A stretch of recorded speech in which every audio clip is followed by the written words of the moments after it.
Welcome to this year's first edition of my top 10 throws of the week. The quarterback play did not disappoint in week 1. We've already got some strong throw of the year candidates. But before we talk about those, let me explain the thought process behind this list, because it's not like your typical highlight reel. And while I do so, you can enjoy some honorable mentions that just missed the cut.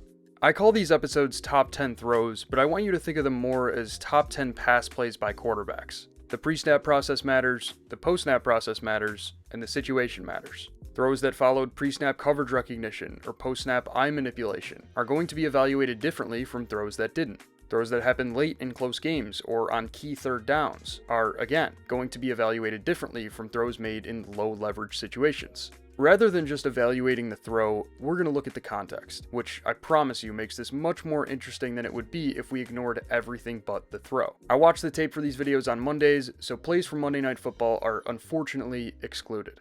And one last thing before I get started. I will miss plays. I can't watch all 500 something pass attempts from week 1.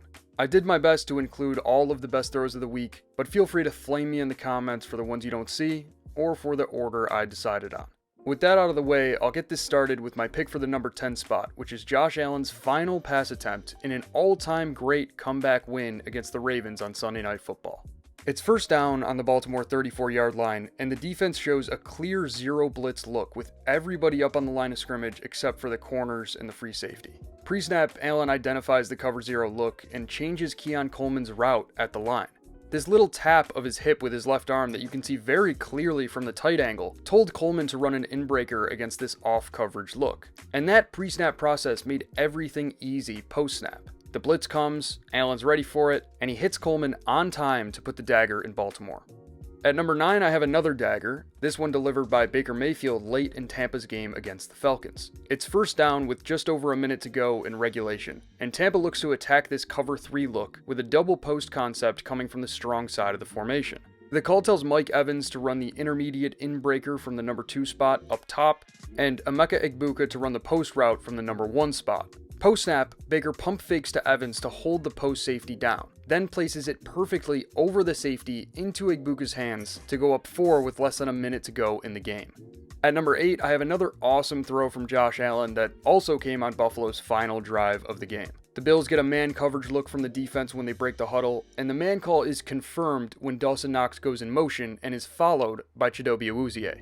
Post-snap, the Ravens close the middle of the field with a cover 1 call. And Allen works the smash concept on the front side. He pump fakes to Dawson Knox in the flat, which causes the wide corner, Jair Alexander, to hesitate. Then he layers it over Alexander right into Josh Palmer's hands for a gain of 32 yards that put Buffalo in field goal range, down 2 with under a minute to go. The number 7 spot belongs to Daniel Jones, who made this crazy throw in his Colts debut against the Dolphins. Miami presents a single high safety shell pre-snap, which prompts the Colts to go with a single high killer concept known as Yankee. The call tells the number 1 receiver up top, Michael Pittman, to run an over route, and the number 1 down low, Alec Pierce, to run a go route.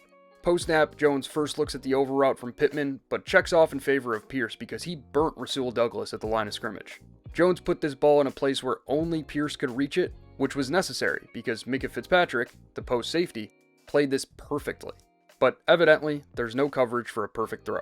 For number 6, we go back to Buffalo for a huge play by Josh Allen right before the end of the first half. Buffalo has the ball on the Baltimore 47-yard line with 7 seconds to go in the first half and no timeouts. And instead of taking a shot at the end zone, Joe Brady opts to dial up a shot toward the sideline. The Bills send the 3 receivers on the strong side of the formation deep to clear out the defensive backs on that side. And Dalton Kincaid runs an over route from the weak side underneath those 3 clear routes. Post-snap, Baltimore drops all 11 defenders into coverage, with 3 deep and linebackers covering the sidelines. The key defender here is Kyle Van Noy, covering the sideline on the strong side of the formation, right where Kincaid's route is designed to go. So in order to target that route, Van Noy needs to be moved. As the concept develops, Allen points his hips toward the flat and keys Van Noy, which gets him to bite. As Van Noy moves away from the sideline, Allen puts it over him, perfectly placed into Kincaid's hands, allowing him to get out of bounds with 1 second left on the game clock. That 1 second allowed Buffalo to kick a field goal and cut Baltimore's lead to 7 at halftime. At number 5, I have this laser from Dak Prescott on opening night against Philadelphia. Dallas is down 4 with just under 3 minutes to play, and they dial up a deep shot verticals concept against Vic Fangio's cover 6. The coverage call tells the defense to play quarters on the strong side of the formation, and that call gives CeeDee Lamb inside leverage out wide. Dak leads him inside with a perfect ball that fell right into Lamb's hands, but he just couldn't hold on. At number 4, I have a vintage Matt Stafford throw from LA's game against Houston. To attack Houston's cover 2 look, LA goes with a scissors concept out wide at the bottom of your screen, which tells the number 1 to run an in-breaker and the number 2 to run an out-breaker. Post-snap, Stafford identifies the cover 2 look, steps up in the pocket to avoid the rush, and finds Xavier Smith on his corner route with a missile from the far hash. The pocket presence here is excellent. Stafford feels the rush coming in from both sides and steps up to allow the concept to develop. The ball placement that followed could not have been any better. At number 3, I have this laser from Baker Mayfield in the first half of Tampa's game against Atlanta. It's 3rd and 2, and Atlanta presents a pre-snap cover 3 look that will roll into cover 2 cloud post-snap.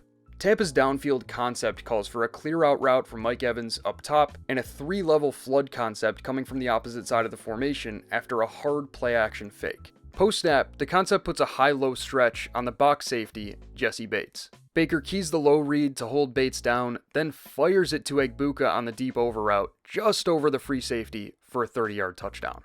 At number 2, I have one last Josh Allen throw from Sunday night, this one from right before the end of the first half. Buffalo's down 10 with 25 seconds left in the half and no timeouts, starting their drive from their own 27-yard line. They call a spear concept with intersecting crossing routes against a very soft 3-deep double buzz coverage from the Ravens. The deep shot concept doesn't get anyone free against the soft zone, so Allen rolls left to buy time, then fires a rocket to Khalil Shakir across his body. Shakir won the race to the ball and picked up 26 yards. That 26-yard gain set up the shot down the sideline to Kincaid that would put Buffalo in field goal range right before the end of the first half. At number 1, I have a real throw of the year candidate from Patrick Mahomes on Friday night against the Chargers. Kansas City is facing 4th down 9 with 3.5 minutes to play. They need a first down to stay alive, so they call a deep shot verticals concept, which tells Tyquan Thornton to run a deep out, Hollywood Brown to run a post, Juju Smith-Schuster to run an over, and Travis Kelce to run a shallow from the opposite side. LA presents a cover 3 match look in the secondary, but the downfield coverage doesn't matter very much because Khalil Mack sheds instantly.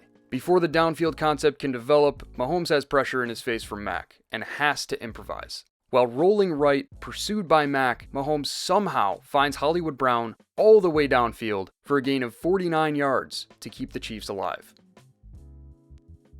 But that's all I've got for today. I plan to be back with one of these next week and possibly something else in the meantime. So until next time, take care.